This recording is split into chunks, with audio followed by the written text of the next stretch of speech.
Licenciados compañeros, buenos días. Vamos a hablar acerca de la norma de contabilidad número 12, que se refiere al impuesto a las ganancias. Esta norma trata sobre la contabilización de los impuestos a las ganancias, que incluyen los impuestos nacionales y extranjeros basados en las ganancias fiscales.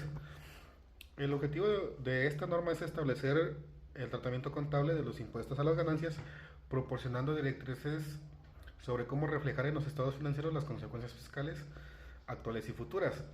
Número uno, la recuperación o liquidación futura de los valores contables de los activos o pasivos que sean reconocidos en la balance general. Las transacciones y otros eventos del periodo corriente que sean reconocidos en los estados financieros. Según la norma internacional de contabilidad número 12, impuesto a la ganancia, la base de un activo o un pasivo es el importe atribuido a ese activo o pasivo para fines fiscales. En otras palabras, es el valor que se utilizará para determinar la deducción fiscales futuras o los ingresos imponibles futuros cuando el valor en libros del activo o del pasivo sea recuperado o liquidado. Sobre la base fiscal de un activo, la norma dice que es el importe que será deducible a efectos fiscales en relación a los beneficios económicos futuros que se espera que se genere el activo. Si los beneficios económicos futuros no son imponibles, la base fiscal del activo será igual a su valor en libros.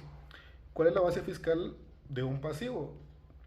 En su valor en libros es su valor en libros menos cualquier cantidad que sea deducible a efectos fiscales en relación a ese pasivo en periodos futuros. En el caso de ingresos no devengados, no se ha reconocido como pasivo la base fiscal del pasivo en su valor en libros menos cualquier ingreso que sea imponible en periodos futuros. Vamos a hablar acerca de los pasivos y activos por impuestos corrientes. La norma refiere al tratamiento contable de los impuestos a las ganancias que son pagaderos o recuperables en el periodo corriente.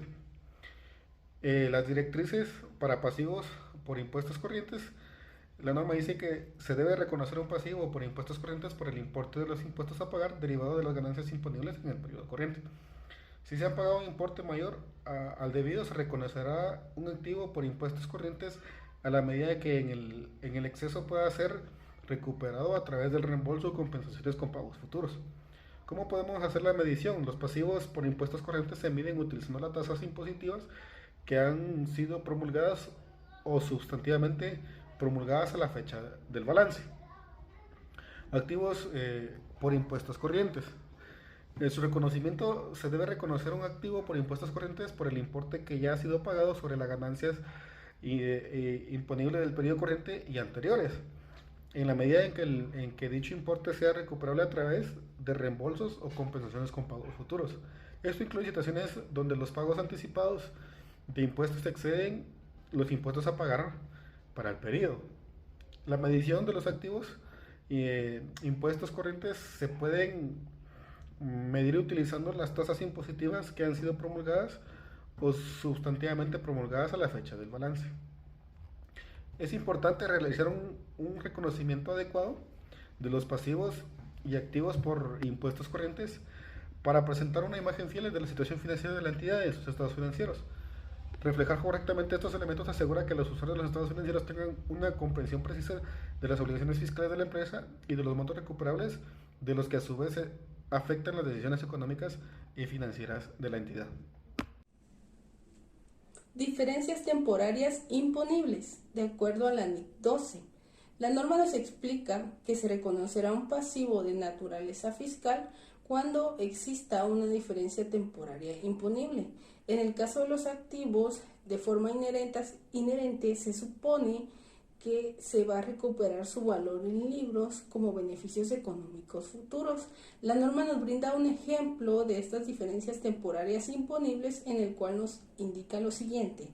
Un activo que tiene un costo histórico de 150, una depreciación acumulada de 90, un valor en libros de 100 y una tasa imponible del 25%, para que esta entidad pueda recuperar el importe en libros de este activo, que es equivalente a 100 unidades monetarias, deberá obtener una ganancia fiscal por ese valor, de lo cual podrá deducir la depreciación, que sería equivalente a 60 unidades, y la diferencia aplicarle el 25% de la tasa imponible.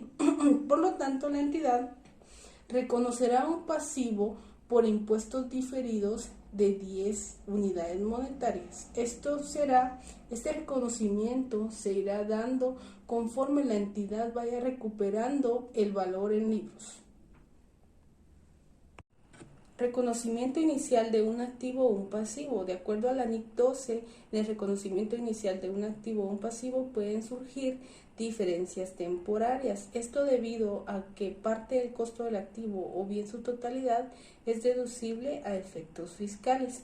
La contabilización de esta transacción dependerá de su naturaleza y la norma nos explica que si es una combinación de negocios se deberá reconocer un activo o un pasivo por impuestos diferidos.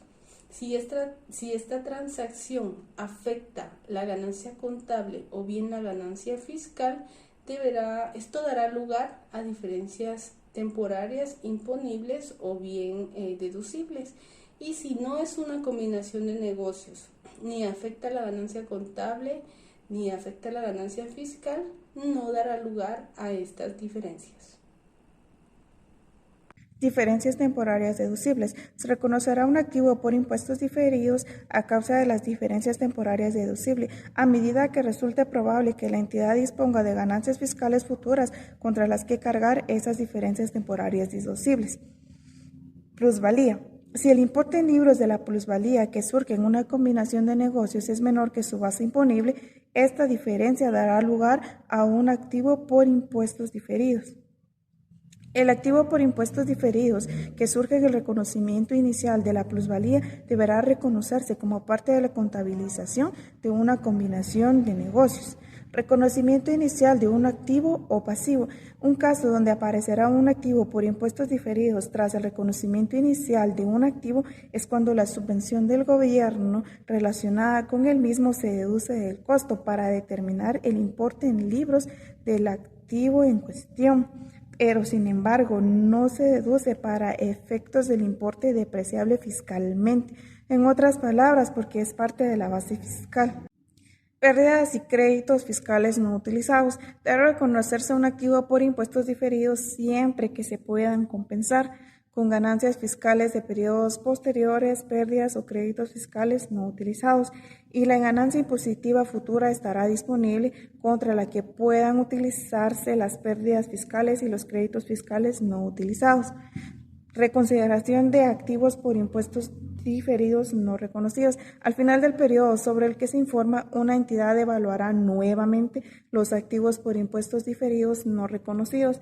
En ese momento, la entidad procederá a registrar un activo de esa naturaleza anteriormente no reconocido, siempre que sea probable que las futuras ganancias fiscales permitan la recuperación del activo por impuestos diferidos. Un ejemplo de estos puede ser una mejora en el desarrollo de las ventas.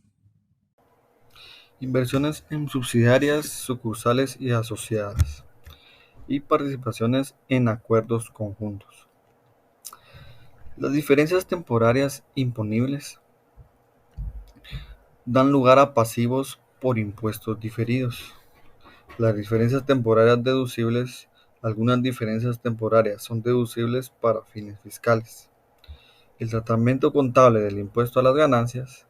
La NIC 12 busca determinar el tratamiento contable del impuesto hacia las ganancias. Las eliminaciones de las ganancias no realizadas por transacciones intragrupo. Las ganancias no realizadas por transacciones intragrupo se eliminan del importe en libros de activos, como los inventarios o propiedades. No se realiza un ajuste equivalente a efectos fiscales.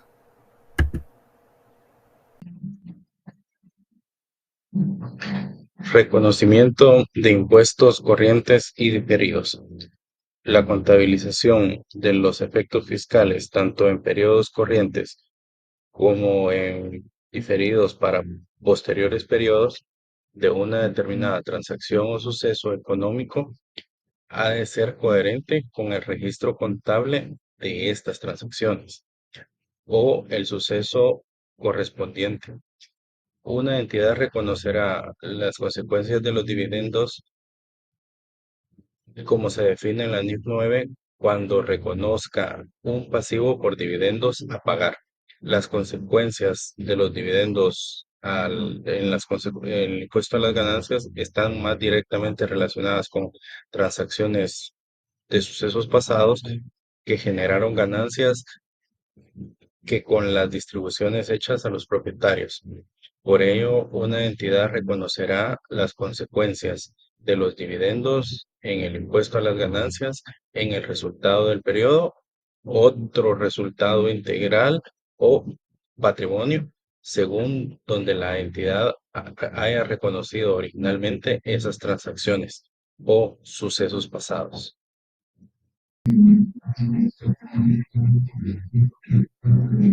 Partidas reconocidas en el resultado.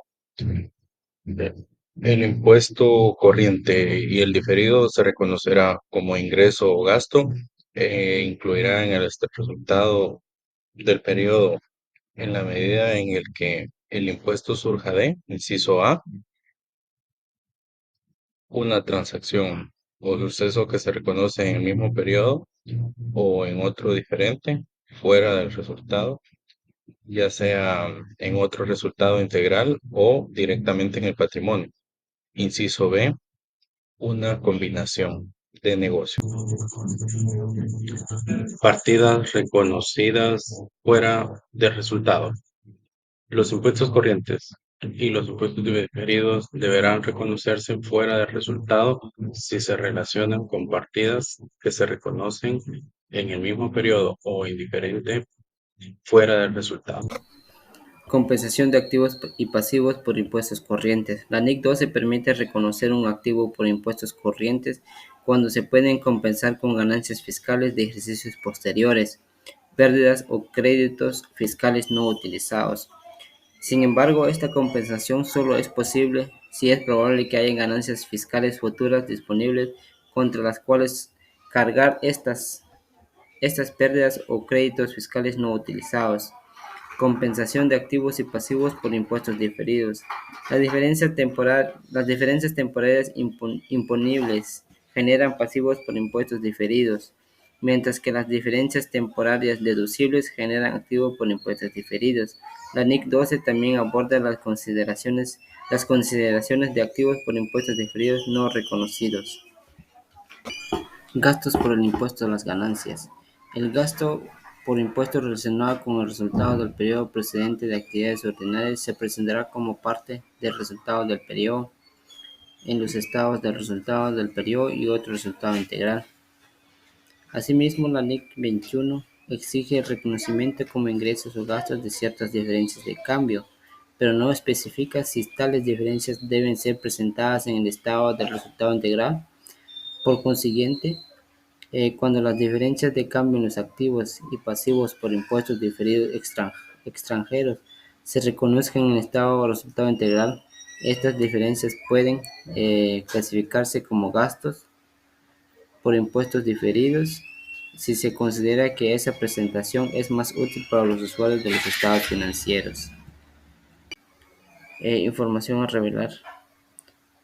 Los componentes principales del gasto-ingreso por el impuesto a las ganancias se revelará por separado en los estados financieros.